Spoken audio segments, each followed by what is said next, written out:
Après Thiès, Kaolack, Kolda, Saint-Louis, Ziguinchor a abrité la 5e édition de la session nationale de formation des maîtres de chœur qui a pour objectif de permettre à ces derniers de remplir pleinement leur mission dans l'Église. C'est une session nationale de formation des maîtres de chœur. On en est à la 5e édition. La première édition était en 2017 à Thiès, la deuxième en 2018 à Kaolack, la troisième en 2019 à Kolda. Et la 4e, avec la pandémie, a été repoussée jusqu'en 2022 à Saint-Louis. Là, nous sommes à la 5e, à Ziguinchor. Là, nous pensons à former les maîtres de chœur du Sénégal pour les permettre d'être vraiment bien outillés et accompagner les chorales et que les chorales puissent vraiment aider les fidèles à mieux prier. Certes, rechercher de l'argent à travers les concerts de chant est bien, mais il ne faut pas que les choristes soient détournés de leur rôle qu'est d'aider les fidèles à prier. Le problème, on a senti à un moment donné, que le milieu du chant choral occupe une place prépondérante dans la liturgie de la messe et que presque dans la messe, l'intervention de la chorale est, après celle du prêtre célébrant, presque la plus fréquente. Et on a vu que ça attire beaucoup plus l'attention des fidèles, alors qu'elle est là pour accompagner les fidèles et les aider à mieux prier. Donc, dans ce cas, pour éviter que ce soit une attraction qui détourne les gens de l'objectif principal, on a dit qu'il faut recadrer les choses parce que, comme ça attire beaucoup plus de monde, on a beaucoup plus d'attirance avec les instruments, on a tendance à dévier et ça commence à avoir du désordre. Il faut réorganiser et ramener le choral sur la droite ligne.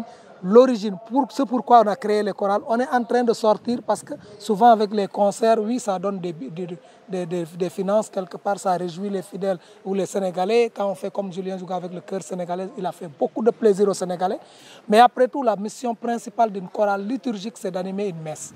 Alors si on prend le concert à tout bout de champ, sans aussi distinguer le concert de la messe, on aura des problèmes parce que la liturgie, elle a des règles. Et il faut que les maîtres de chœur soient chaque jour invités à mieux connaître les règles de cette liturgie. Et ces règles-là, on les apprend ici. Ici, on fait une formation, pas seulement liturgique. La liturgie, c'est les matins, mais l'après-midi, on revient pour faire la formation musicale approfondie.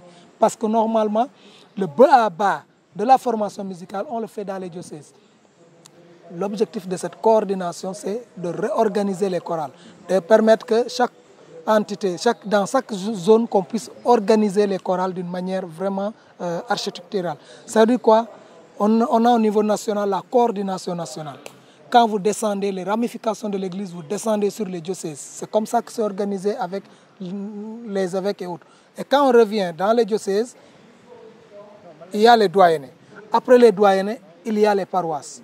Et dans les paroisses, il y a les chorales proprement dites. Nous suivons la même architecture et ça nous permet maintenant de pouvoir réorganiser les chorales et d'asseoir un organe qui est capable de répondre aux sollicitations de nos pères de l'Église. Parce qu'il y a des besoins, parfois les pères de l'Église ont besoin de savoir à qui s'adresser et comment régler tel ou tel problème. Le secrétaire général de la Commission nationale de pastoral liturgique et sacramental du Sénégal est revenu sur le rôle que doit jouer un maître de chœur dans l'Église. Le rôle d'un choriste, c'est d'aider la communauté chrétienne à l'occasion de la prière par le chant.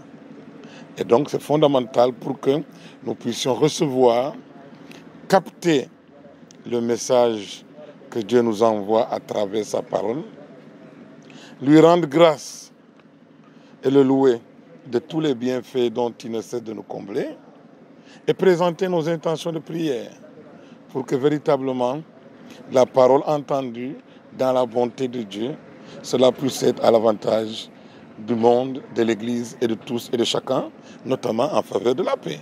Le maître de chœur au service de la liturgie est le thème de cette 5e édition de la session nationale des maîtres de chœur. Ils passeront une semaine à Ziguinchor afin d'apprendre à mieux servir l'Église et à aider les fidèles à prier.